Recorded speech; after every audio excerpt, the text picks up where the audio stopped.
Buenos días, buenas tardes, buenas noches. Es jueves y nuevamente estamos conversando un café en Crónica Digital con nuestras invitadas María Eugenia Huelma, Camila Guayo, Valesca Naranjo, Juan Andrés Lagos. Esta semana ha sido bien, entre comillas, noticiosa, ¿no? Hay muchas cosas a nivel internacional, a nivel nacional. Si no me equivoco, son 10 días desde el plebiscito. Yo quisiera iniciar esta conversación con ustedes. Fíjense que hay una película donde, que yo no sé si ustedes la vieron, ¿no es cierto?, que trata de un niño que habla con los muertos, que se llama El Sexto Sentido.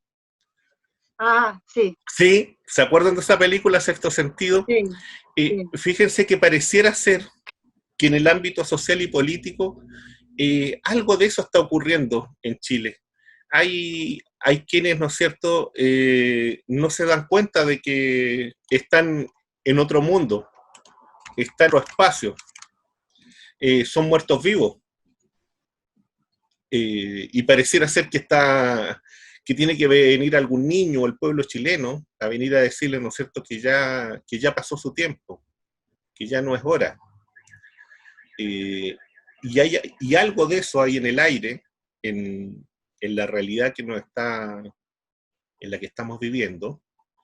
Y por otro lado está también algunos que partieron muertos y después sencillamente, ¿no es cierto?, se los notificaron como al ministro del Interior Pérez, ¿no es cierto?, que donde se llega, ¿no es cierto?, se le integra al gobierno, se integra este pinochetismo duro, a esta visión tan restrictiva del mundo político, del mundo social, y, y no dura, bueno, son 100 días creo.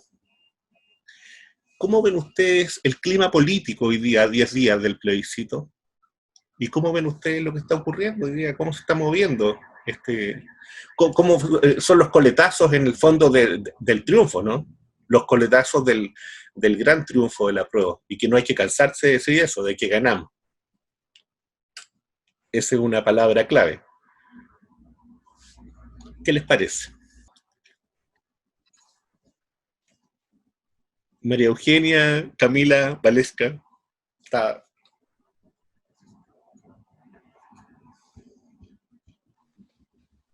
Sí, yo estaba tratando de acomodarme ahí, no sé si ¿Sí? se escucha bien, se ve bien. Sí, sí. Estoy desde el teléfono. ¿Ya? Bueno, pucha, primero saludarlos a todos. Y respecto de lo que dice Omar, efectivamente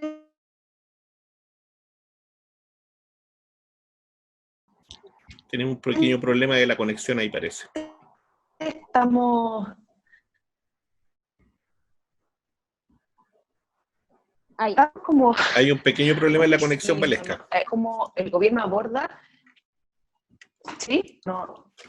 Sí, se escucha entrecortado y no sé por qué. Ya, déjame moverme entonces, Cami o María Eugenia, que tomen la palabra, Sí. y me voy a mover para tener más Sí. señal. Bueno, sí, yo creo que efectivamente, claro, en la analogía que hacías tú está buena porque han aparecido un montón de representantes, creo yo, de lo que justamente vino a derribar y a remecer la revuelta social del 18 de octubre. Y además personajes que muy patuamente dicen que vienen desde lo independiente, como desdiciéndose de su historia militante, de su historia política, y ahí creo yo que justamente se vuelve a ver esta falta de sintonía, creo yo, entre los sectores políticos institucionales más tradicionales y los sectores que hoy día siguen movilizados. Y creo yo que ese, a pesar de que lo podamos ver hoy día como quizá algo más anecdótico, algo más como para la risa, ver estos personajes que reviven literalmente desde las tumbas, pensábamos, a pesar de eso, creo yo que igual es decidor de lo que o marca la pauta en el fondo de las dificultades y de los peligros que tenemos en el proceso constituyente, que es quizás la falta de sintonía que hay entre hoy día los movimientos sociales y los partidos políticos tradicionales. Y ahí creo yo que esa falta de sintonía se mide también en la disputa programática. Porque hoy día la discusión va a ser cuánta coincidencia hay entre las demandas de la ciudadanía, que esas demandas son propiamente programáticas, o sea, el programa se puso en la calle, poniendo en jaque el Estado subsidiario, con la exigencia de un nuevo sistema político, etcétera. Entonces, creo yo esa dificultad va a ser ver como a dónde está la coincidencia entre la calle y los sectores hoy día que representan a una política más institucional. Y lamentablemente creo yo es que aún está muy cerrado el proceso para no solo los independientes y esta como fetichización del independiente, sino más bien para los sectores que históricamente han estado marginados de la política, que no han podido participar de la política. Un poco lo conversábamos la semana pasada. Y ahí creo yo que eso es preocupante. Y hoy día creo yo los partidos políticos que tienen una visión antineoliberal, una visión transformadora, bueno, tienen que poner al servicio, creo yo, sus estructuras partidarias para poder abrir en el fondo los espacios para que ingresen justamente quienes posibilitaron finalmente este proceso constituyente.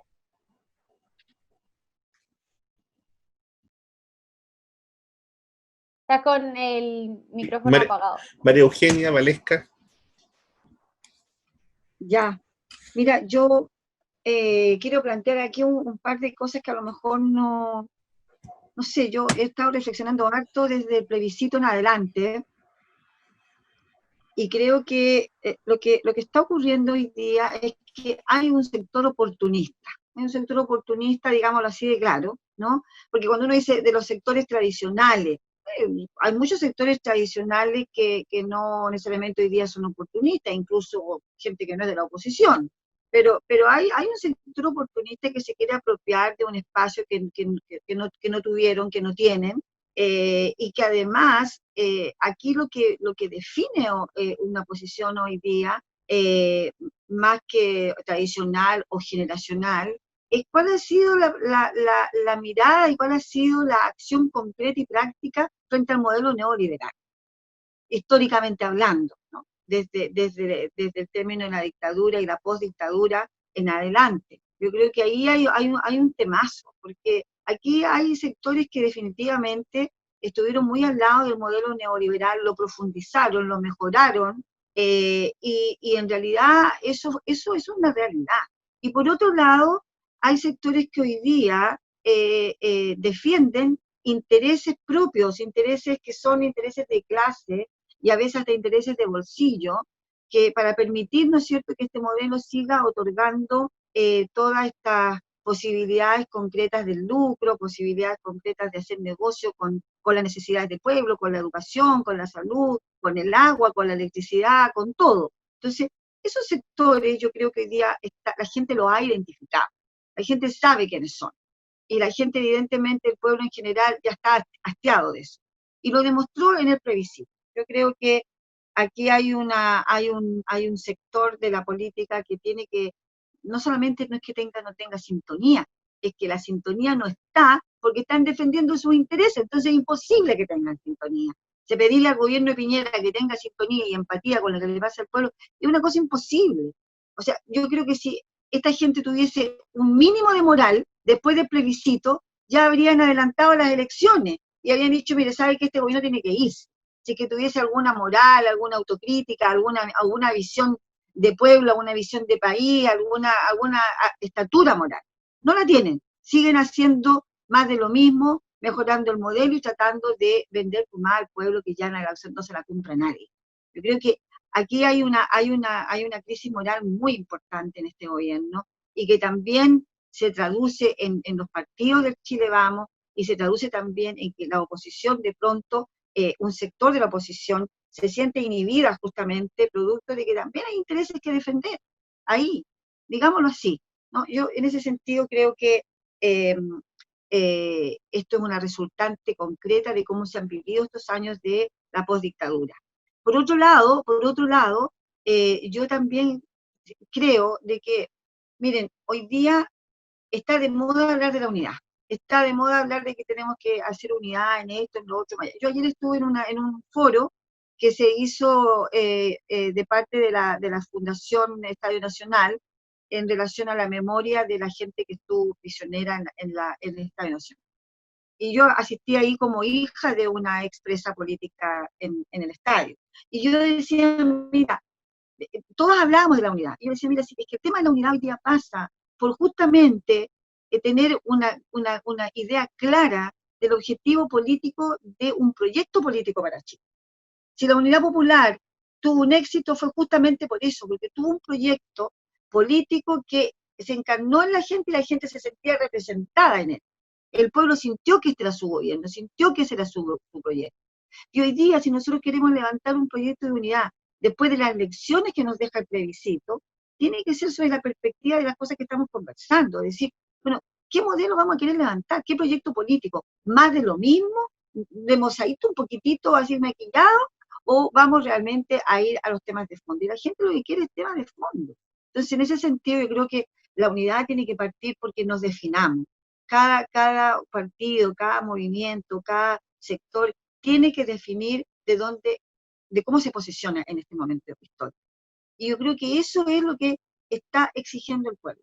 Y por lo tanto, yo creo que en estos días en que se ha visto la crisis, además en que está este gobierno, una crisis que realmente es ya vergonzosa, yo creo de que está el momento preciso para que políticamente levantemos de manera unitaria una idea política que yo no estoy de acuerdo en que sean los mínimos.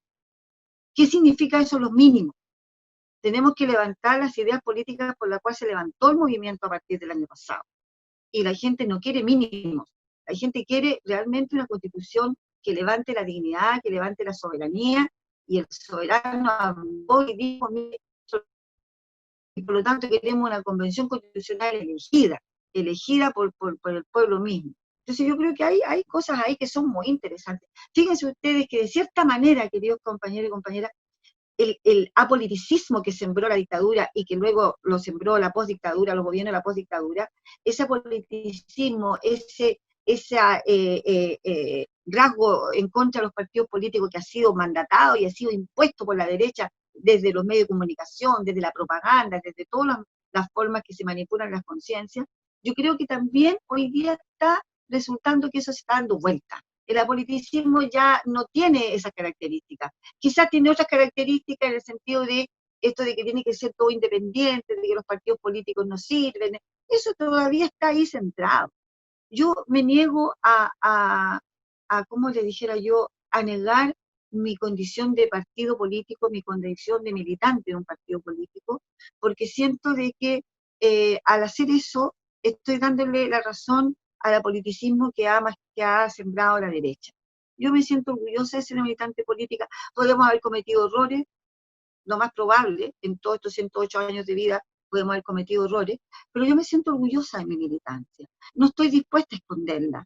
No estoy dispuesta a ir a una candidatura de alguna cosa y no representar un partido, porque me siento orgullosa de eso.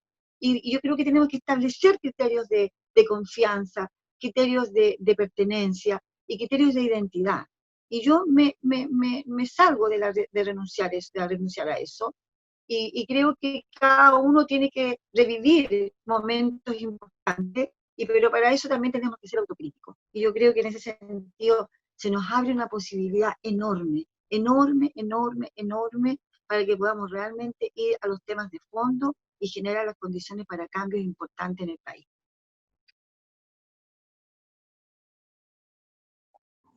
Valesca. No sé si voy a No sé si voy a tener más suerte en esta ubicación, espero que Ya, sí. sí, por lo menos en este rato se escucha bien. Ya, súper. Y ojalá que se vea, si no, no importa.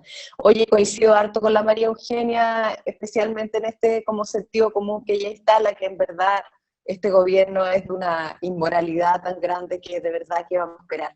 Y en realidad como que pasa la hoja y efectivamente este cambio de ministro del Interior se vuelve hasta un poco intrascendente y probablemente, como lo sigue siendo el gobierno, va a seguir en esta intrascendencia a propósito de que no tiene no solo falta empatía, sino que tampoco una sintonía mínima que uno esperara de quiénes son los gobernantes, quienes están en el ejercicio del Estado y no entienda el proceso en el que ha entrado el país de manera clara, definitiva y avanzando. Entonces, como en ese otro mundo, o en el mundo en el que uno habita, que es el mundo donde está el pueblo movilizado, donde estamos conversando de cómo y con qué estrategias vamos, tanto la gente que estamos en partidos políticos o en movimientos políticos, para ponernos en el mismo espacio de participación o generando herramientas y posibilitando lo que decía un poco la Camila, ¿no? Una participación intensa y activa de parte de los territorios son como los desafíos que tenemos como país por delante, y los tenemos como quienes están sintonizados en ese proceso y de alguna manera como impulsados a liderar y a seguir trabajando ahí con mucha fuerza. Un poco me gusta lo que dice la María Eugenia, que con tanta identidad de la militancia, de la historia de su militancia, de los grandes aportes que ha hecho esa militancia a este país, al movimiento social, a las grandes mayorías, y uno puede tener diferencias, ¿no? Diferencias a propósito desde esos lugares de identidad. En lo personal participo en un espacio como de nueva identidad política, donde nos hacemos como no preguntas desde una cierta tradición, aunque reconocemos mucho de eso que con tanta fuerza y tan a la vista y tan presente está en las palabras de María Eugenia. Y efectivamente, claro, esa despolitización que tanto bregó la derecha permanentemente, hoy día efectivamente se desborda en lo que ha sido el movimiento no solo de octubre, ¿no? O sea, hemos dicho acá, ¿no? Esto tiene un proceso que se gesta hace mucho rato, y que hoy día tiene una expresión protagonista, central y más fuerte, y sobre la cual hay un cauce institucional, y ahí tenemos, ¿no es cierto?, desafío. Yo creo que para algunos ese desafío sigue siendo el tema de la unidad. Yo ayer estaba en una conversación donde, por ejemplo, surgía el tema de, bueno, si tenemos tantas elecciones próximamente, ¿por qué acaso no que todos los partidos políticos cedan toda su posibilidad de representación a los movimientos sociales, y entonces exista en realidad una única lista de la oposición, pero que no la ocupen los partidos políticos, y todos los partidos le cedan ese poder a la ciudadanía? Que a mí me impactó mucho la frase porque la encontré una idea no tan descabellada, en el sentido de que para que participe la ciudadanía organizada, para que aparezcan efectivamente las voces del 18 de octubre, hay un esfuerzo grande para ceder poder, y uno de los argumentos que se ha dado de por qué no se va a poder ir nunca en una lista, sino que en dos, es porque solo se habla de porcentajes y cupos negociables para los movimientos sociales, y no una apertura total de la constituyente para el mundo social. Ahora el mundo social tiene múltiples cruces también con el mundo político, y por ahí podría haber como un entendimiento. Yo creo que la unidad de contenidos, como dice la María Eugenia, no le gustan los mínimos, y comparto la idea de por qué nos vamos a conformar con unos mínimos. Si podemos soñar todos juntos, como se ha venido soñando este último año, como se ha corrido, ya esta frase parece media maniquea, pero se ha hablado muchas veces de correr la valla de lo posible, que es lo que ha ido pasando con intensidad este último año. O sea, eso creo yo nos invita, en la sintonía que lo señalaban, a más bien crear y pensar con libertad el país que queremos tener, con justicia, con inclusión, con un sistema económico que sea no solo amigable con el medio ambiente, sino que sostenible desde el punto de vista de la vida humana. Lo mismo respecto a la desigualdad estructural que vivimos entre hombres y mujeres, más los otros géneros que son de disidencias o de minorías. O sea, hay mucho paño que cortar a propósito de imaginar un espacio que yo no le llamaría de lo mínimo en ese sentido, sino que de todos los cambios necesarios que requerimos para tener un mejor país, un país más justo. Y yo además siempre me gusta esta idea, lo hemos señalado en otros momentos de sesión, que además es un momento, estamos mirando a Estados Unidos hace 2 días, y muy pendientes de esa elección. Creo que el proceso chileno también es un proceso que está a la vista también de todo el mundo. Creo que aquí han habido gestas, y no es primera vez que hay gestas sociales en este país que son miradas por el mundo y que han sido un aporte y una entrega también para el mundo. Y yo creo que ahí, más allá de tener ninguna, no quiero decir con esto que seamos ni la gran cosa, ni que tengamos una responsabilidad más gigante que ya tenemos, pero sí que nos tomamos muy en serio el proceso.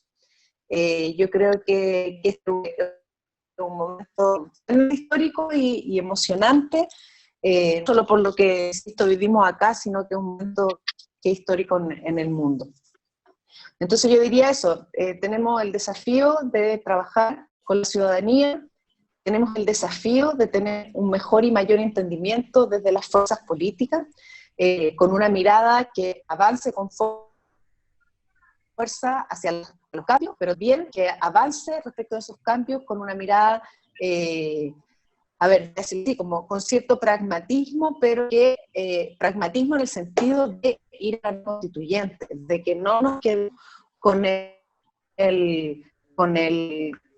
esta partición que lamentablemente, dado como es el sistema eleccionario, puede favorecer a la derecha, que casi siempre se la arregla para ir unida igual, siempre entonces en desmedro de nuestras propias fuerzas, y yo creo que ahí todavía es tiempo de que hagamos una conversación, una discusión con mucha realidad. Y creo que hay desafíos de ahora, digamos, de estos días, de estas semanas. Así que creo que todo.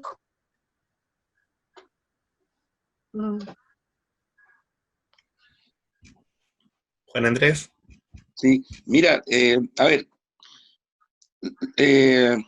Trump, presidente actual de Estados Unidos, es presidente con casi 3 millones menos de votos que Hillary Clinton. Casi 3 millones.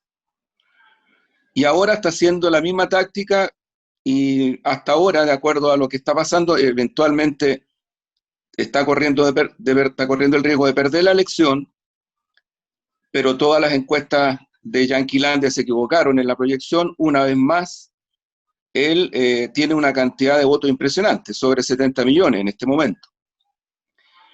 Hay algunos y algunas que en Chile le rinden mucha pleitesía al sistema político electoral norteamericano. Yo no había visto tanto interés de los medios hegemones por una elección fuera del país en este momento. No dudo que tiene importancia, pero digo cómo la tratan, cómo la espectacularizan, cómo la muestran como si fuera una especie de ejemplo a seguir.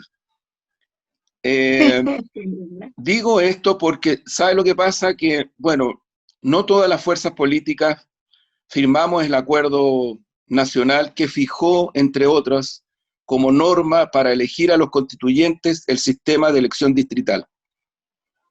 Y ya le puso una camisa de fuerza. Mi pregunta es, a lo mejor ingenua, pero creo que, perdonen que lo diga así, profundamente democrática. ¿Por qué cresta, cuando vamos a elegir una convención que va a redactar la nueva Constitución de Chile, nos vamos a tener que atar a un sistema electoral que a todas luces lo que está produciendo es favorecer a la derecha y por otro lado tensionar a los sectores que están buscando abrirse paso sobre la base de una participación más ciudadana? ¿Quién dijo que el punto final tenía que ser este sistema electoral? ¿Quién? ¿Los que firmaron el acuerdo? ¿Y por qué no se hacen responsables ahora de que haber firmado ese acuerdo con este sistema electoral, lo que están provocando efectivamente un punto a favor de la derecha? Yo creo que hay algunos sectores de centro, como la democracia cristiana, que no se sienten incómodos con este sistema electoral. Para nada. Estoy hablando del sistema electoral con el cual se va a elegir la convención constituyente. Si la tensión está generada sobre una masa ciudadana y popular muy grande, donde efectivamente hay, yo incluyo ahí un tejido de militancias diversas, políticas, otras no relacionadas a militancias orgánicas, pero militancias políticas que están en los movimientos sociales o en los territoriales o en los espacios doctrinarios, en fin, hay una diversidad. Pero toda esa diversidad, que yo creo que finalmente es la mayoritaria en el país, se tensiona producto de un sistema electoral que la derecha estimula y los medios hegemónicos estimulan para que la disputa sea entre independientes versus militantes, independientes versus partidos. Y yo no sé quién les dio el patrón de estándar superior de democrático como para que fijen ese tipo de cosas. A mí me parece de verdad súper complicado, porque yo no sé cómo se va a resolver finalmente esta tensión. Ayer conversaba con una abogada que está defendiendo a las prisioneras y prisioneros políticos, de larga trayectoria ella, pero además muy concentrada en esto, y ella es parte de un movimiento ciudadano que quieren aspirar a ir a la elección de constituyentes. Fueron al CERVEL y en el CERVEL les dijeron de que, de acuerdo a las normas, los límites están planteados, se van a tener que esperar un tiempo y poco menos que van a tener días para inscribirse y para postular. Entonces yo de verdad me pregunto, hay que bajar el moño, hay que decir ya de acuerdo, estas son las condiciones y ya se acabó y vamos a tener que hacer. ¿Sabe por qué lo digo así? Porque el correlato de esto es, yo siento, una presión política bien indebida en este momento de tratar de todo encasillarlo hacia la lista única que permitiría ganarle a la derecha. Y todos y todas los que de alguna manera en este país han sido parte de los consensos noventeros, 90 para adelante, administración del neoliberalismo, concesiones, profundas desigualdades, legitimación de una política de consensos con la derecha, todos ellos lo que están buscando es febrilmente la foto única, la lista única. A mí me llama mucho la atención, de verdad. Por tanto, no nos diferenciemos, o sea, poco menos que esto que dicen ustedes, lo de los mínimos sale de ahí. ¿Por qué, si estamos en un momento histórico tan profundo, nos vamos a tener que poner límites? No entiendo. De verdad, no entiendo.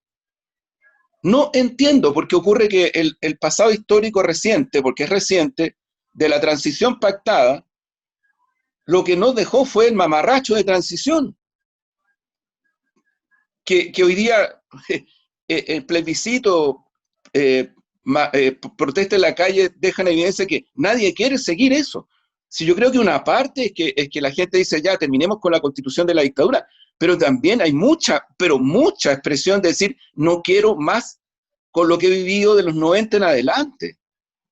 Y esa trazadura o esa trazabilidad, como dirían los epidemiólogos, de contaminación con una transición que hoy día queda en evidencia que tiene muchos rasgos de antidemocrática, se está tratando de ocultar sobre la base de que hay necesidad de una lista única, es que si no va a ganar la derecha, es que, como dice Correa, como dice un destacadísimo asesor del expresidente Lagos, ¿no? Este es el tiempo de los grandes acuerdos, en fin, todo apunta en esa dirección.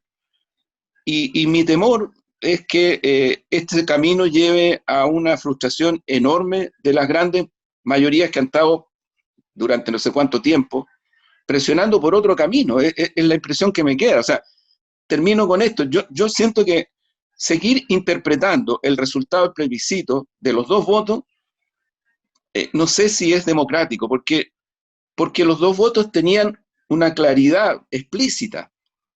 Apruebo nueva constitución y que la constituyente sea mayoritariamente y totalmente integrada por personas electas. Ahí no se dice que tengan que ser independientes o políticos, se dice electas, y se dice electas en relación a que la gente no quiere ni quiso que fuera integrada por parlamentarias o parlamentarios, así de concreto. Porque la mixta, la alternativa a este voto era mixta. Mixta, la mitad electa por ciudadanía directamente y la otra mitad parlamentaria y parlamentario. Y yo creo que lo que la ciudadanía dijo es que no quiero saber nada de esa institución, más que las personas que lo integran, de esa institución política, que es parte de un sistema de poder, que tiene una profunda desafección ciudadana. Porque si a mí alguien me dice, es que siempre va a tener que haber parlamento, yo le quiero decir que en las peores dictaduras fascistas también había parlamento. Entonces, si vamos a llegar a ese punto, es que siempre va a tener que haber parlamento. Es como una forma de cerrar elitistamente el debate. Pero yo creo que ahí hay, no sé, un camino que recorrer, pero mi pregunta es, ¿hay posibilidades de seguir abriéndolo o nos vamos a tener que conformar con lo que hay y, en fin, buscar los mínimos comunes, tensionarnos para que hayan independientes en las listas y de alguna manera hacer una serie de ejercicios, porque si no, no da? La lista única, porque algunos creen que la electividad mayor para ganarle a la derecha es la lista única y no dos listas, pero por detrás una presión muy fuerte para tratar de todos encubrirnos en el mismo paño y dejar el debate de ideas fuera, no sé. Pregunta a Camila, María Eugenia y Valesca.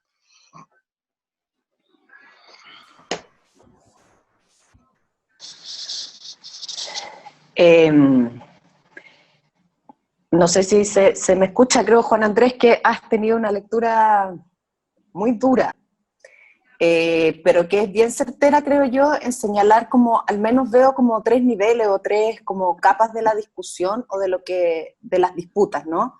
Está la última que señalaste, que es como la disputa de ideas y de contenido, y que un poco también la señala María Eugenia, que es cómo imaginamos el país transformado, digamos, cuál es ese país que queremos. Por otro lado, está como la disputa, yo le llamaría como simbólico-histórica, de cómo se interpreta el periodo que estamos viviendo.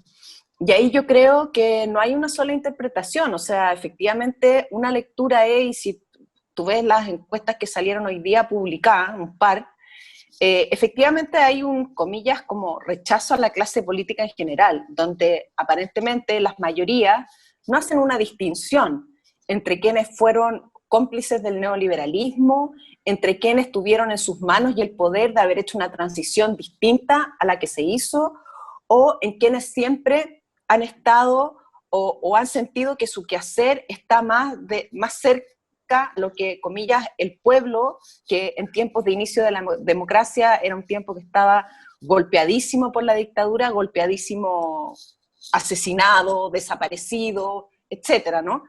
Aparentemente no hay una distinción ahí en esa como mirada gruesa de quién es responsable de qué. Entonces es más fácil decir que todos los políticos están en ese mismo saco. Y por lo tanto, efectivamente, creo que ha habido bastante oportunismo, ya lo señaló la Camila y la María Eugenia y Omar también, en que dentro de ese oportunismo han salido los independientes no neutrales, independientes incumbentes, vemos que ahí hay un pupurrí desde el presidente de la SOFOFA hasta personas que han estado en el arco casi completo de los partidos políticos y hoy día aparecen con la camiseta de independiente porque parece que en el marketing político hoy día eso es lo que sube más el ranking o el rating. Yo creo que esa es una lectura que no está acabada y que lamentablemente desde el trabajo político es difícil hacer esas distinciones. Es difícil hacer como una, no sé, cómo llamarle, pedagogía de masas. No se me ocurre como un nombre para poder hacer desgranar un poco, inyectar distinciones a propósito del proceso histórico y de las responsabilidades políticas y sociales de en qué momento nuestras transformaciones finalmente no fueron por la vía institucional, de los partidos políticos, de la democracia, del parlamento, etcétera, sino que más bien fue ganada con la calle. Y eso tiene una lectura y unas consecuencias, que todavía, como tú bien dices, los partidos políticos nos quedamos cortos, tanto en interpretar y en trabajar con la gente. Yo creo que ahí hay un desafío. Y creo que el tercer nivel, que tú también muy bien señalas, es un nivel que es con la calculadora en la mano y que tiene cierta pragmática y que creo que no es solo panfleto, o sea, como efectivamente, si vamos en 4 listas a la oposición, la electibilidad de nuestros candidatos dispersos en 4 listas es menor. Y eso es así. Y yo no soy experta en números y me encantaría hacerlo y poder como demostrarlo en los pequeños informes o presentaciones a las que en el ejercicio de hacer el cálculo, al menos yo he podido mirar y efectivamente, o sea, no es más elegible una lista todos juntos que todos divididos. Ha sido además por lo demás, pucha, la estrategia que ha tenido la derecha para tener en un, efectivamente, sistema de elección hecho a la medida de ello, una sobrerepresentación permanente porque usan y despliegan toda la ventaja de ir todos juntos, ¿no? Y entonces toman toda la ventaja del sistema y ahí ya lo decían, además esta idea de como que toda la clase política es muy mala, a quien más beneficia es a la derecha, lo sabemos, y a quien más le ha beneficiado esta idea de impulsar que haya muchas listas independientes, es porque las listas de independientes vienen del mundo de la oposición, no de la de ellos. Entonces ahí hay muchas trampas en el camino que vienen de distintos lugares. Yo creo que tú tienes razón, Juan Andrés, con que hay un espacio de grupos de quienes están y son partes de la oposición que también defienden intereses corporativos o económicos y que su actuar también tiene que ver con aquello. Pero yo creo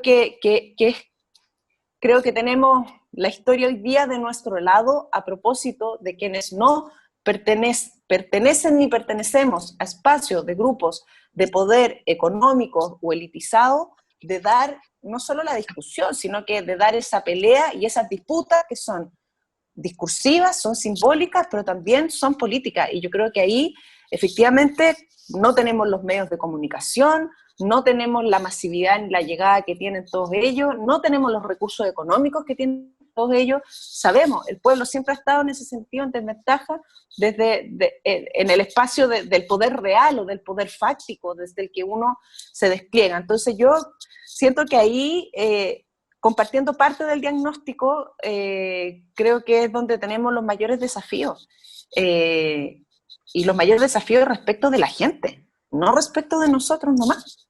Entonces, más bien me gustaría pensar en cómo hacemos para trabajar y ponernos en red, y en una red ojalá cada vez más masiva, y eso requiere un trabajo intensísimo, por ejemplo, para estar yendo a los territorios, para estar yendo a las asambleas, a los cabildos, a todo lo que se generó espontáneamente, pero que hoy día a lo mejor tiene posibilidad de ser mucho más grande, más organizado. Tenemos más de un año ya de experiencia de lo que es el trabajo movilizado, creo que estamos en mejores condiciones de hacer un ejercicio de construcción ciudadana, de democracia profunda y deliberativa, en la que podamos como dialogar también, porque efectivamente lo que es real es que la mayoría de la ciudadanía no ejerce su ciudadanía en los partidos políticos, y eso también es cierto.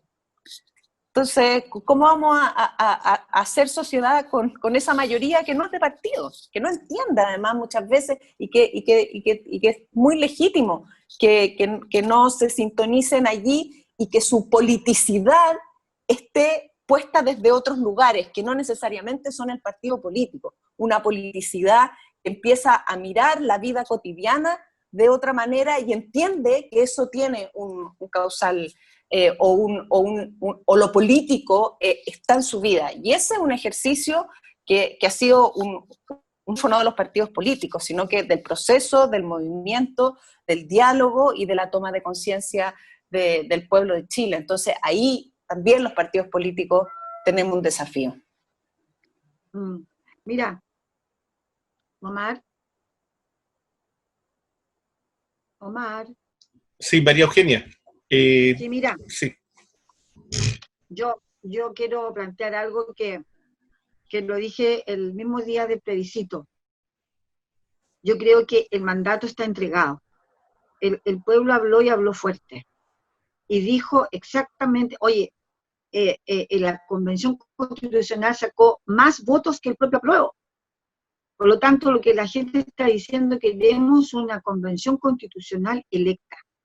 Y yo creo de que esa cantidad de votación, esa mayoría de pueblo que fue a votar, porque se votó más que nunca, la gente fue a votar, yo creo de que, en mi opinión específica, compañero, yo creo que aquí hay que sobrepasar lo que se acordó un 15 de noviembre.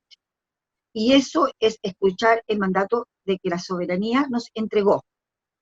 Y eso significa sobrepasarlo y construir una convención constitucional con las características de asamblea constituyente. Eso es escuchar definitivamente lo que el pueblo nos mandató. Eso significa que no tenemos que estar regidos por un sistema electoral que promueve la antidemocracia, compañero, así hablado en un tema de convención constitucional. Entonces tenemos que ser capaces de sobrepasar eso, y para lo cual tenemos que definir una actitud política para que eso cambie, para que la Convención Constitucional se conforme de una manera distinta, para que tenga un método de resolver los disensos y los conflictos también de una manera distinta, y que sea participativa full, y que los candidatos que vayan a la constituyente sean candidatos de la constituyente. Por lo tanto, eso lo saca de esta cosa pragmática, de la ley electoral, de la ley de partido, en fin. Tenemos que hacer funcionar la Convención Constitucional de acuerdo al mandato que se entregó, de acuerdo a la votación que se entregó, y por lo tanto, agachar el moño jamás, porque si lo agachamos hoy día, entonces ¿para qué regresa el proceso constitucional? ¿Para qué tuvimos un plebiscito? Entonces no estamos escuchando tampoco al pueblo, ni siquiera nosotros como oposición estamos escuchando al pueblo. ¿Qué vamos a decir de la derecha que lo va a escuchar? Si nosotros no estamos llevando esto a un terreno político. Una lista única o dos listas únicas o con independientes o cediendo el poder, como quiera que se diga, es un parche ante lo que dijo el pueblo y el soberano. El soberano dijo queremos así, y así tenemos que nosotros pelearla hoy día. A lo mejor no la ganamos, no importa, pero yo creo que la oposición de izquierda, la oposición que ha estado luchando por estos cambios por tantos años, hoy día tenemos que empujar porque sobrepasemos este límite, que no fue consultado a nadie, que ellos lo hicieron de la noche a la mañana, el día después que ya habían firmado un acuerdo con todos los partidos de oposición, cambiaron de un día para otro, y los cambios no son porque sí, ni son casuales. Por lo tanto, hoy día el mandato es mayor. Sobrepasémoslo el acuerdo, sobrepasémoslo. Llevemos una propuesta legislativa que lo cambie y veamos cómo se hace esto de tal manera que la constituyente sea constituyente y se elija por un medio como corresponde a una constituyente. Y sabemos perfectamente que eso es muy distinto a la ley electoral. Por lo tanto, yo estoy por eso. Terminemos ya con estos mamarrachos de como decía recién Juan Andrés, estos mamarrachos de transición, estos mamarrachos de apuestas de consenso. Son mamarrachos que el pueblo ya no quiere más. Y por eso que no quieren los partidos políticos, por esa imagen que hay de los arreglos, de los amiguismos, de los consensos, que en definitiva no le sirven para nada al pueblo que está luchando. Por lo tanto, yo creo que hay que sobrepasarlo y escuchar al mandato y exigir que el mandato se escuche. Esa es mi posición personal, que la dije ese mismo día del plebiscito, saqué una declaración de que basta ya, superemos los 2/3, superemos la ley electoral y vamos a lo que el pueblo quiso decir ese día 25. Esa es mi opinión, compañero. Camila. Sí, yo, bueno, estaba escuchando bien atentamente lo que estaban comentando Juan Andrés, Valesca y María Eugenia también. Me parece interesante y creo, como para agregar cierto elemento, creo yo que los resultados también del plebiscito, los resultados del plebiscito dan cuenta de una cuestión interesante, creo yo, que además de esta manifestación de voluntad popular y como de ejercicio de soberanía finalmente que se produce el 25 de octubre, como dice María Eugenia, además de eso, creo yo, se da cuenta de que no necesariamente acá hay una disputa de independientes versus partidos políticos, y tampoco versus elite o clase política, digamos, porque no sé si existe eso de clase política, sino más bien creo yo que se da un clivaje de elite versus pueblo. Y creo yo que ese es un clivaje que habíamos venido instalando las fuerzas de izquierda desde hace bastantes años, y que se decía que estaba un poco superado, ¿verdad? Que no existía el concepto del pueblo, que no existía la lucha de clase en Chile.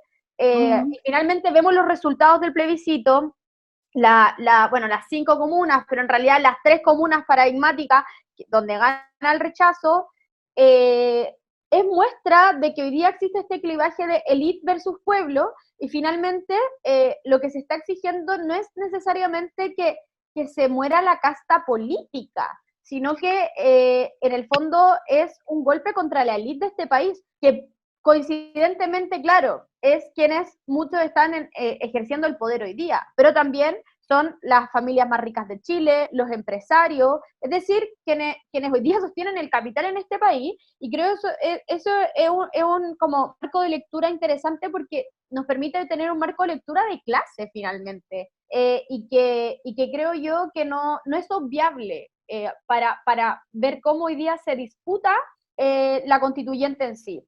Y ahí creo que lo que comentaba Valesca me parece muy interesante, y también le había estado dando una vuelta a pensar esto como un proceso pedagógico popular, en el sentido de poder también desgranar el choclo de esta lectura de que supuestamente acá hay que se vayan todos, sino que creo yo también que eso es despolitizar bastante también el clamor popular del pueblo movilizado. Creo yo que hoy día queremos cambiar este modelo. Es como, también hay una voluntad popular de querer cambiar el modelo hoy día. Y ahí se va a jugar la disputa programática. Y en este proceso pedagógico popular creo yo que sin duda, tanto los partidos políticos, las fuerzas de izquierda, pero también las organizaciones sociales más constituidas propiamente tal, tienen un rol fundamental en este proceso pedagógico popular, en el entendido de decir, ok, hoy día estamos frente a un proceso histórico en el que tenemos la oportunidad de que haya una mayor voluntad popular en un proceso constituyente como nunca antes en la historia de este país, y del cual nos tenemos que hacer parte. Y ahí creo yo, estoy muy de acuerdo con lo que planteaban, que creo yo hoy día tenemos la posibilidad de poder exigir superar la barrera de los 2/3, no solo en términos de poder generar los 2/3 al interior de la convención, sino, ¿por qué no?, de modificar la reforma constitucional que se hizo. O sea, hoy día hubo una manifestación soberana. ¿Por qué hoy día no podríamos tener la posibilidad de poder modificar el quórum de los 2/3? Que es una barrera importante, y también, tal como señalaba Juan Andrés, otra barrera muy importante es la forma distrital en que se van a elegir los constituyentes, que no tiene ningún sentido una lógica territorial, ni de justamente la lógica autoconvocada que se dio durante la revuelta social, y durante justamente los primeros hitos del proceso constituyente, que fueron los cabildos autoconvocados, las asambleas territoriales, etc. Y ahí creo yo que como las fuerzas en el fondo de izquierda y antineoliberales, no tenemos que glorificar jamás la independencia por la independencia, ¿verdad? Eso es una lógica muy liberal, profunda. O sea, que más que Jaime Guzmán estaría muy feliz de que hoy día se esté glorificando tanto a los independientes y las independientes. Pero sí, lo que tenemos que empujar, creo yo, es por abrir las puertas al pueblo organizado. Porque hoy día sí existe organización popular propiamente tal. Y quedó demostrado, por ejemplo, en la forma en que se palió la pandemia. O sea, si no fuese por las organizaciones comunales, vecinales, etcétera, muchas familias no tendrían cómo haber sobrevivido a la crisis económica y a la crisis sanitaria. Y eso demuestra que hoy día existe organización popular.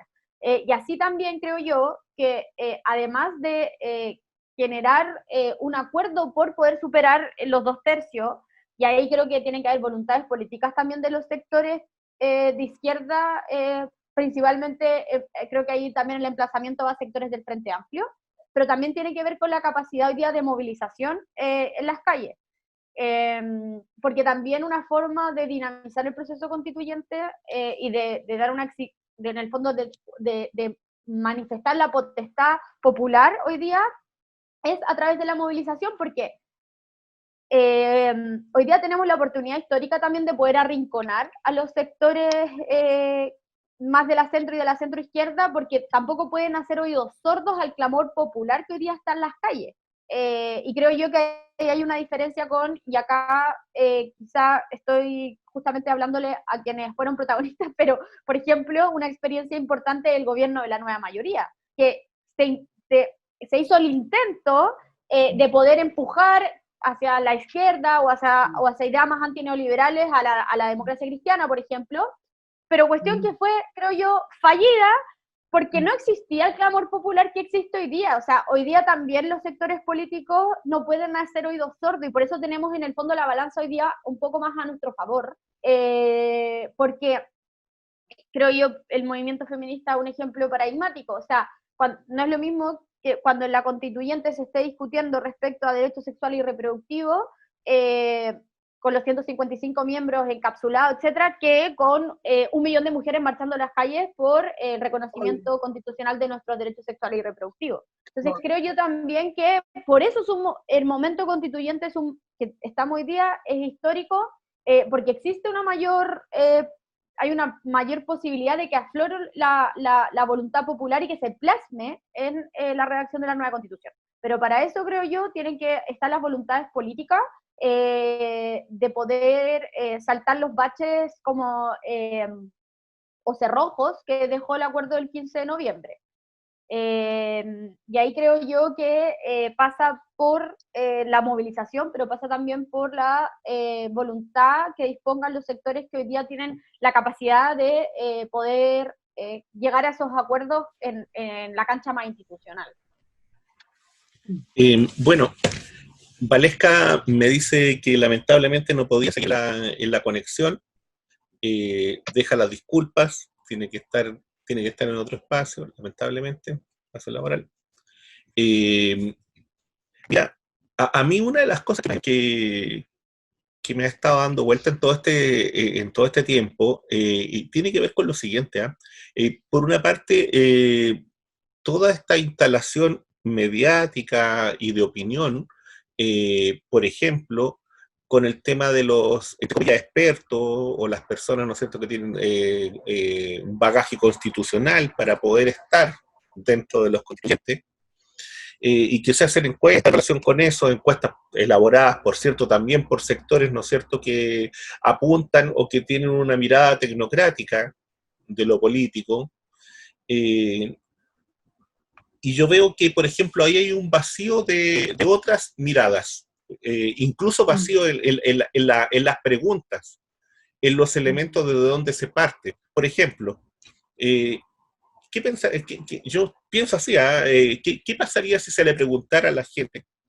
Mire, si en Chile hay un 70% de personas que ganan, o un 80% de personas que ganan menos de 800 lucas, por decirlo así, o menos de 700 lucas, ¿cuál es el porcentaje de esas personas que debieran estar en la constituyente? ¿Un 10%, un 20%, un 30%, un 40%?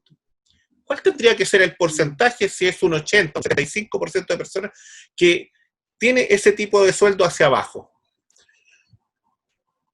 ¿Por qué no preguntar, por ejemplo, a las personas comunes y corrientes, a todo este mundo que votó por el apruebo y por la Convención Constitucional? Oye, ¿ustedes están de acuerdo con que sectores que vienen de la cota 1000 vengan a ser representantes de ustedes? Por ejemplo, ¿cuántos están de acuerdo con eso? Y resulta que eso no aparece en ninguna parte. Y resulta que ahí también yo siento que también hay una responsabilidad de sectores, ¿no es cierto?, que tienen la posibilidad de ejercer también esas miradas y de buscar cómo interpretar esas miradas. O sea, en el fondo, de cómo generar espacios de conocimiento y espacios de discusión, ¿no es cierto?, al alero, ¿no es cierto?, de esto que se está abriendo.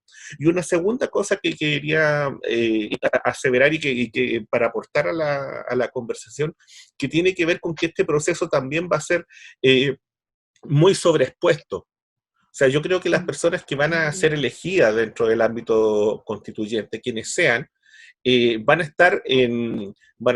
algunos les gusta volver a la imagen, ¿no es cierto?, de esta caja de vidrio u otras cosas, ¿no es cierto? Pero en el fondo van a estar expuestos a una cámara, van a estar expuestos a la opinión social, política, y por otro lado está el hecho, ¿no es cierto?, de este desafío de seguir en la calle y el desafío de seguir también en las redes sociales, ¿no es cierto?, en el fondo inclinando a la balanza desde el punto de vista comunicacional, porque obviamente dentro de los medios convencionales, dentro de los medios oficiales, ahí tenemos muy poco que hacer. Yo no sé cómo ven ustedes eso, dentro de esta disputa de ideas, ¿no? Y de también venir y pedir a la gente nuestra o a la gente desde el mundo que está mirando desde este espacio, de que la construcción de los elementos técnicos, de los elementos de análisis también apunten, ¿no es cierto?, a abrir la discusión y a no cerrarla, porque pareciera ser que los elementos que se entregan apuntan a cerrarla. O sea, mire, ¿sabe? ¿A usted le gustaría que fuera un abogado blanco que vive no sé dónde, que fuera constitucionalista? O sea, por favor, o sea, ¿por qué no abrimos también eso? Y yo creo que eso también hay que democratizar las preguntas, hay que democratizar la encuesta, hay que democratizar en el fondo los espacios de opinión. No sé qué les parece eso.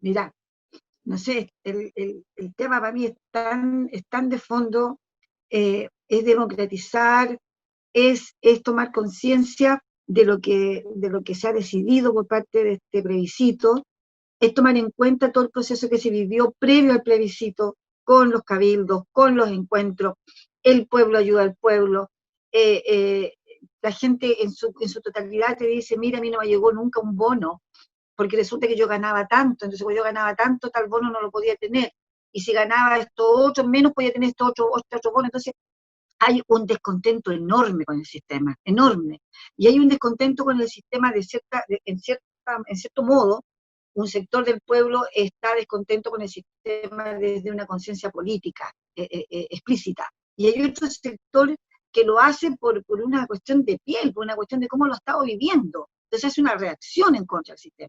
Digo, por precisar dos tipos de mundos que hay en el apruebo, en el descontento. Hay otros factores, hay otros temas también, pero el tema de género sin duda.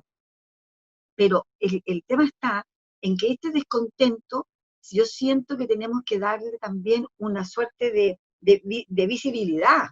Y la visibilidad es justamente decir un poco lo que tú estabas diciendo y la compañera Camila, en el sentido, esa visibilidad tiene que ser de tal forma en que no podemos dejar pasar esta oportunidad que tiene el pueblo para decir una opinión, para decir cómo quiere las cosas, y quedarnos con un sistema electoral que de verdad yo creo que no da cuenta del proceso histórico en que estamos.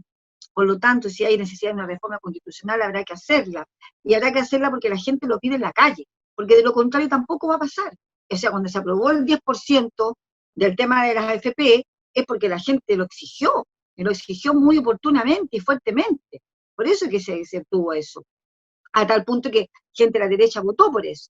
Entonces yo creo que hoy día la presión está radicada ahí. La presión está radicada en la calle de manera organizada, de manera fuerte, y es una organización política, querámoslo o no, es una organización política, porque se desprende de una posición política frente al modelo neoliberal de abuso y de lucro excesivo, ¿no? Entonces, yo creo de que está el horno para hoy. Yo creo que tenemos que determinarnos a esto. Y yo creo que, mira, más allá que si perdamos o ganemos esta posición en la que estamos, que yo creo que es la posición de mucha gente de oposición, de muchos hombres y mujeres que están en la base de lo que ha significado esta pelea y esta lucha, más allá de eso tenemos que darle, porque históricamente tiene que quedar un registro de que hay un sector que está escuchando el mandato de la soberanía del pueblo, y eso tiene que quedar en el registro político histórico de lo que estamos viviendo hoy día.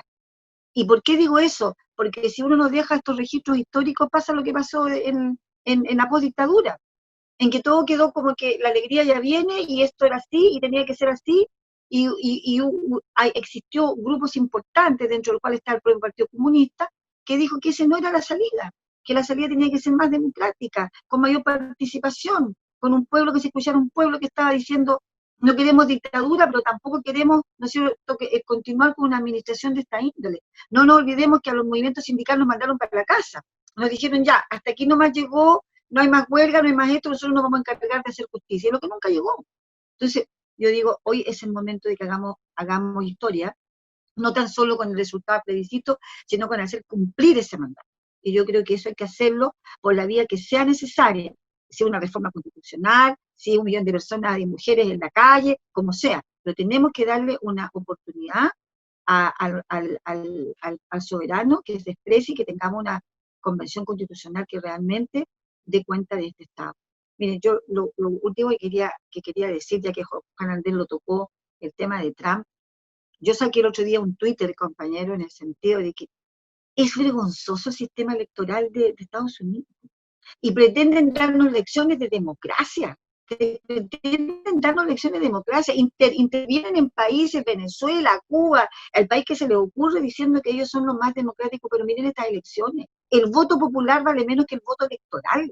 Vale menos que el voto, que el voto electoral. Por lo tanto, se juntan, hacen unos arreglines y el voto electoral puede sacar a uno o puede sacar a otro, porque el voto popular no se escucha. Entonces, digo yo, si esos son los modelos que quieren para una democracia en Chile o en cualquier parte, por favor, que ni se diga, porque eso sería lo peor que le podría pasar a una democracia. Y por lo tanto, yo digo, ¿y la OEA? ¿Qué dice la OEA de ese modelo de elecciones? Porque ha estado tan vivita para decirlo de Bolivia, para decirlo de Venezuela, para decir de otros países, pero no está tan vivita, parece, para decir qué le parece ese modo operandi de Estados Unidos. Digo esto porque fíjate que estamos discutiendo en la soberanía, el escuchar la soberanía del pueblo, y resulta que la principal potencia no escucha la soberanía de su pueblo porque vale más el voto electoral que el voto popular. Y eso lo encuentro gravísimo, gravísimo. Y tal como dice Juan Andrés, se le da una cosa en los medios de comunicación como si fuera una tremenda cuestión, pero ningún periodista, ningún medio de comunicación dice que es antidemocrático lo que hacen. No se amarran con un concepto ni con un calificativo. Pero si eso estuviera sucediendo en Venezuela, como ya sucedió, lo catalogan de dictadura, de esto, de allá va y más acá. Pero a Estados Unidos no se le toca.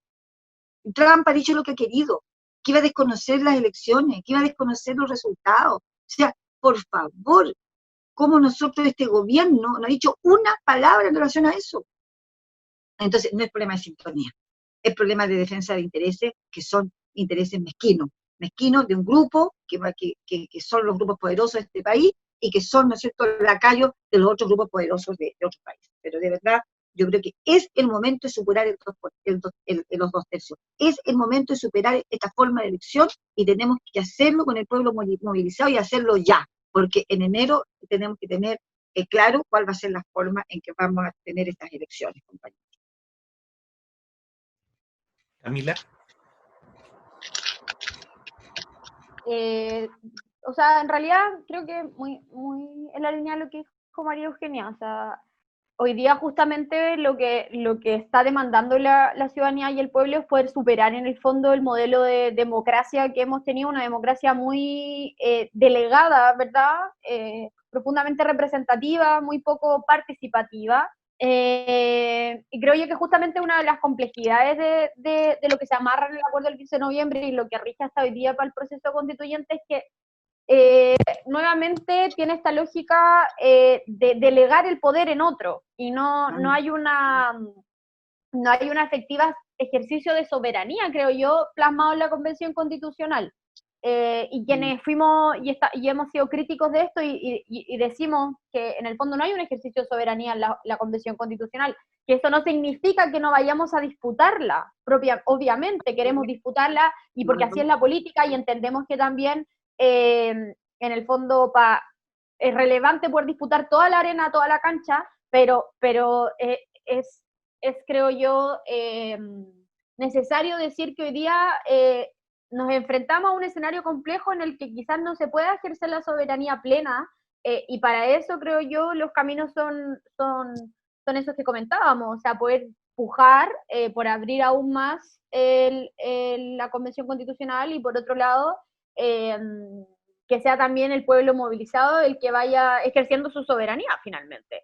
Y además que en la propia Convención Constitucional también se nos permita ir ejerciendo nuevos, o consagrando en realidad, nuevos mecanismos para que en un largo plazo podamos ir viendo mayores ejercicios de soberanía, como son, por ejemplo, las iniciativas populares de ley, los plebiscitos vinculantes, etc. Y ahí creo yo que, claro, es súper interesante la lectura que hacían respecto a las elecciones de Estados Unidos, que a mí también me ha llamado la atención un poco lo que decía Juan Andrés. O sea, hoy día hay como un fanatismo por las elecciones también estadounidenses por parte de la élite política en Chile, y de la élite económica, y claro, obviamente son elecciones relevantes porque es cuestión de ver, no sé, de todas las bases militares que tiene Estados Unidos en Latinoamérica, cuánto incide también en la política interna nuestra, pero no hay como una lectura crítica como la que realizaba María Eugenia, no hay una lectura crítica de decir, ok, ese es el modelo de democracia entonces el que se nos impone a todo el resto de los otros países cuando se nos tilda de dictadura tal y cual a otro sistema, a otro modelo de democracia. O sea, ese es el paradigma de democracia por el que nos han educado dentro de las democracias liberales históricamente. Al parecer, creo yo que estamos en un momento súper relevante para poder criticar el modelo de democracia liberal estadounidense, que finalmente rige para todos los otros países occidentales, creo yo, y sobre todo para los países latinoamericanos, que funciona como la democracia paradigmática. Bueno, creo yo que hoy día justamente el hecho de que Trump, presidente propio de la derecha más dura y pura, está tratando de desconocer unas elecciones y que además ya es un modelo muy poco participativo y democrático. Creo yo que estamos en una oportunidad para decir, ok, parece que esta democracia que tanto nos han querido imponer no es el modelo de democracia que efectivamente asegura mayor participación popular. Y creo yo que tenemos que, los sectores como de izquierda hoy día, aprovechar este vuelito que nos da las elecciones de Estados Unidos para poder plantear eso y para poder decir, hoy día tenemos otros modelos de democracia que proponer. Tenemos otros modelos de democracia participativos, deliberativos, democracias radicales, y que no implican necesariamente este modelo de los consensos, de las dos fuerzas, esta visión binominal justamente. Entonces, creo yo que claro, estos ojos puestos en las elecciones estadounidenses nos da esta oportunidad, como para poder criticar ese modelo de democracia, que viene a ser como el modelo por el cual se basa quién es una democracia y quién es una dictadura, al parecer. Y que también termina incidiendo muy fuertemente en la autodeterminación de los pueblos. O sea, también, al parecer, los pueblos latinoamericanos no tenemos la potestad para poder darnos nuestras propias reglas y para poder descifrar cuál es el modelo de democracia, el modelo de economía, la constitución que queremos.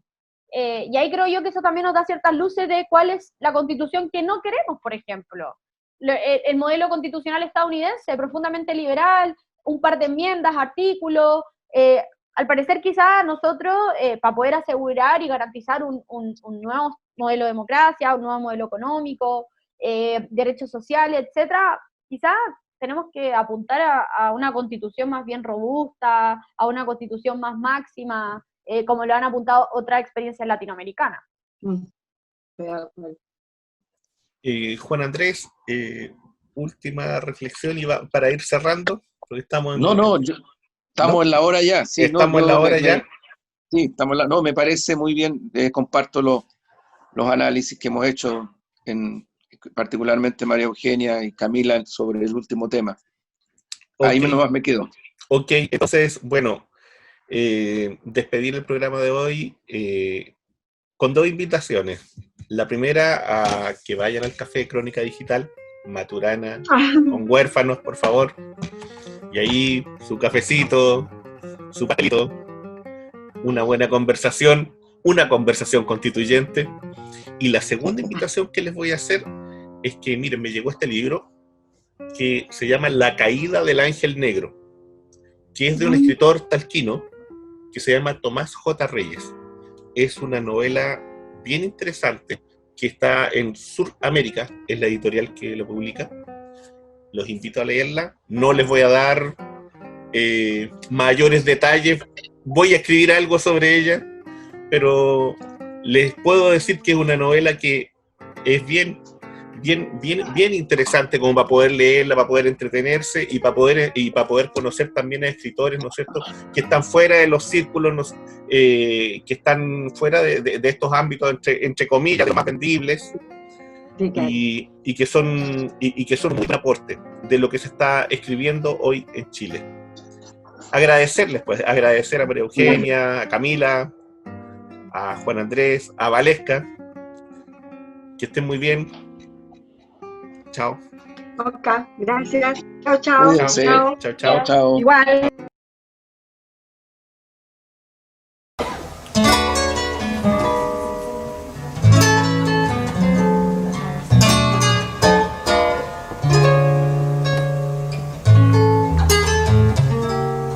Fue la muerte, esa señora inapelable, vio su imperio amenazado cuando supo cierto día que irrumpía como plaga incontrolable un fulano mal parido que no la cotizaría.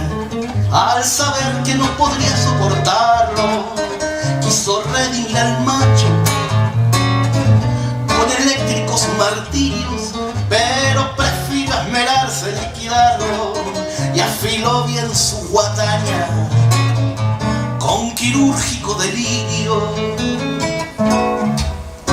Cada vez que fue la pálida a buscarlo, el sujeto no fue habido, pues gozaba del ambiente, siempre andaba aquel engendro celebrando, tan impío y desatento a las señales de la muerte.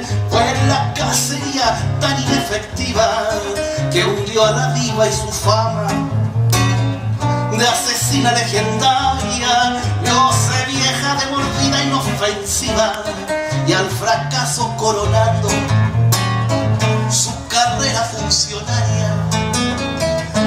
Carga el hombre con su suerte de vivir la vida en vilo, y no hay nada más que cuente andar al filo de la muerte. Lo hace sentirse vivo. Deprimida por su pobre cometido, se sintió la ilustre parca devaluada y despreciable. Fue autocrítica entre llantos y gemidos, presentando al alto mando su renuncia indeclinable. Como muchos quiso reinventar sus días, esta célebre homicida descubrió nuevos torrentes, convirtióse en militante de la vida, activista, luchadora contra la pena de muerte. Fue en su nueva vocación tan prestigiosa que llegó a ganar el Nobel, limpiamente se decía. Así supo de la gloria y otras cosas, antes que la nueva parca viniera a buscarla un día. Cuentan que dejó orquestado su velorio y pagó con efectivo la luz de la vida eterna, que se la peleaban en el purgatorio el Dios de todos los cielos y el de todas las tinieblas. Carga el hombre con su suerte de vivir la vida en vivo, y no hay nada más que cuente andar al filo de la muerte. Lo hace sentirse vivo. El fulano y su jarana permanente, se comenta que halló fama de maestro sin quererlo, predicando que la vida simplemente es cuestión de respirar y la muerte es ya no hacerlo. Fue investido por sus huestes cual Mesías, venerado y proclamado con pasión de bar en bar. Dicen que de vez en cuando él se moría, pero por el puro gusto de resucitar. Carga el hombre con su suerte de vivir la vida en vino, filo de la muerte lo hace sentirse vivo. Y no hay nada más que cuente andar al filo de la muerte.